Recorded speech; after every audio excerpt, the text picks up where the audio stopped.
George, so when you were getting drafted, obviously you didn't know. Did you kind of know what range you were going to go into, and were the Chiefs in constant contact, or he? Well, it's kind of weird. Like initially when I was leaving, I thought I was going to go a little higher, and I really went. And then after the combine, I fell down a little bit, or I fell in the rankings or whatnot a little bit.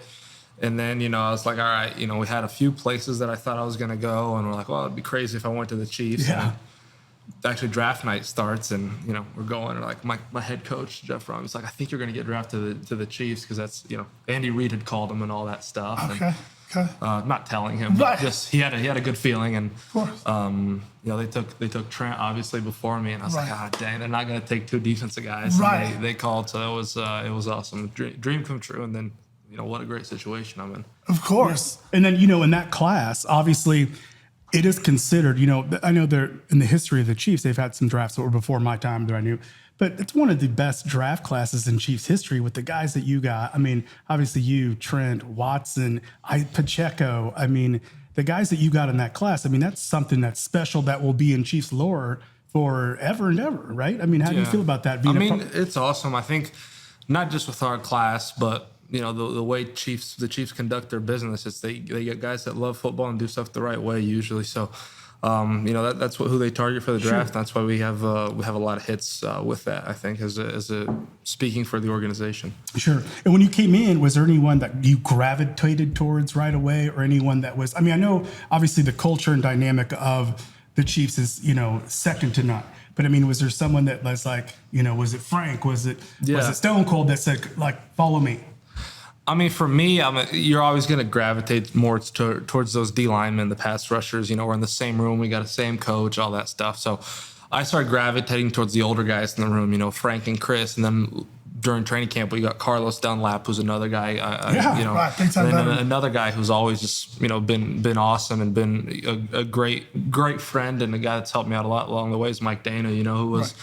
He was in year 3 and then all that stuff. And, now he obviously got paid and stuff. So I'm super happy for him. But those really clung to those guys. And, Of course. Yeah. Of course. So coming into Kansas City, though, George, when you came in, how much did you know before you got drafted? How much did you know about the Chiefs? I mean, obviously they were big time, but how much did you about know? The Chiefs? Yes. I mean, I knew quite a lot. I knew about Frank and Chris. And I knew about Patrick. I knew about Travis. Right.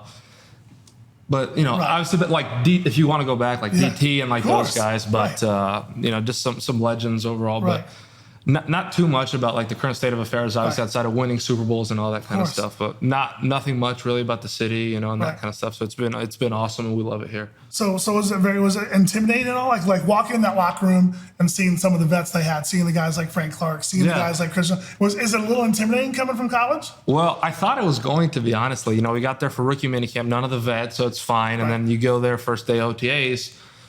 You're like kind of, you're nervous. You don't know what it's the first day of your new life. So, you walk in, you're a little nervous. But then one of the first people that came up to me is like Patrick and Travis. And they're like, hey, man, I'm Patrick. I'm Travis. Like I know who you are. Right. But like just, them just taking the time and like, just introducing themselves like, and they're like, oh, okay, they're real. They're real people and that kind of stuff. So they just breaking off the ice like that when you have two of the guys that are the figures of that organization. I mean, that's, right. And that kind of goes to speak to the whole culture that we've developed.